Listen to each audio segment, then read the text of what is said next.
G'day, Ross Remington here, and with my wonderful wife Donna, and for the last 19 years we've served together as missionaries in China. But as well as working in Australia, Thailand and China, we've conducted ministries in many parts of the world. Well, let's get on to the stories. My wife Donna and I were travelling on a sleeper bus in a remote part of China. We're doing research on an unreached people group in the southwest part, as well as distributing Bibles. There are two types of tickets sold on these bus trips. You could buy the ticket for a bunk, or if you were just travelling a short distance, you could buy what's known as a stand-up ticket. We were travelling for 6 hours, so we really didn't feel like standing up for that long. Well, as we were lying in our bunks, a stand-up ticket man was looking intently at me. He was an elderly man and was obviously wanting permission to sit on the end of my bunk, so I invited him to sit down. The bus stopped at a small rural town and a lady entered the bus and sat on my bunk without asking. She also sat on me and was wiggling around to make more room for herself. Well, things were getting a little crowded on my bunk with the elderly gentleman, the pushy lady and me. So I politely asked her to get off my bunk, to which she just laughed. Now this was very un-Chinese. As I was wondering what to do next, Donna started screaming. I turned around to see her half hanging out of the bus window and yelling, "Stop that man, he took my bag!"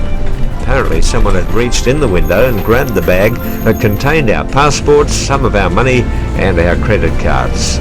Well, I jumped up and tried to get out of the bus as soon as I could, but the aisle was jammed with people. I was barefoot and climbed over the standing passages as fast as I could. It reminded me of a scene from the movie Crocodile Dundee, when Paul Hogan was walking across the heads of crowds of people at the train station like a sheepdog. As I was running past Donna's window, I asked, "What did he look like?" Well, she said, "Well, he was wearing a brown jacket." As I ran down the street, I spotted a man in a brown jacket. I caught up to him and frisked him. No bag. I ran back to the bus and asked Donna for a better description. There was no point in telling me that he had black hair and kind of short. That would describe all the men in that town. So she said again, he was wearing a brown jacket.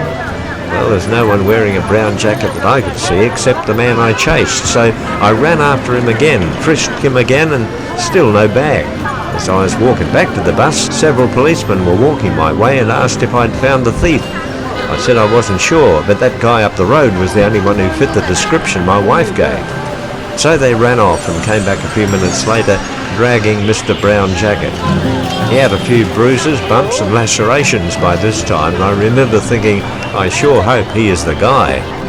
By this time the bus had left and Donna was standing on the side of the road with our bags and a big box of Bibles. Our intention was to distribute the Bibles to the believers of the unreached people group. The policeman drove us and our Bibles to the police station, which made us quite nervous, as distributing Bibles and conducting Christian ministry is illegal in China and the consequences can be very severe. When we arrived at the station, we saw Mr. Brown Jacket handcuffed to a jail cell and looking a little worse for wear. The policeman had coerced a confession out of him, for apparently he had taken the bag while we were occupied with Mrs. Pushy. We actually think that she was accomplice, acting as a diversion. After he took the bag, he passed it to another accomplice who headed off in the other direction. The police made Mr. Brown Jacket call his friend and arranged to leave the bag at an agreed location. It was such a relief to get it back. Stuck in the boonies without our passports, credit cards and short on cash was not an enviable situation. The police were very helpful but told us we had to leave town as there were no hotels that were licensed to accommodate foreigners. However, there were no more buses or any other form of transportation leaving town that evening.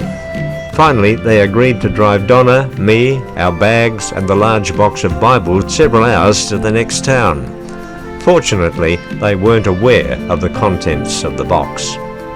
You know, it's so easy to lose perspective regarding what's really important.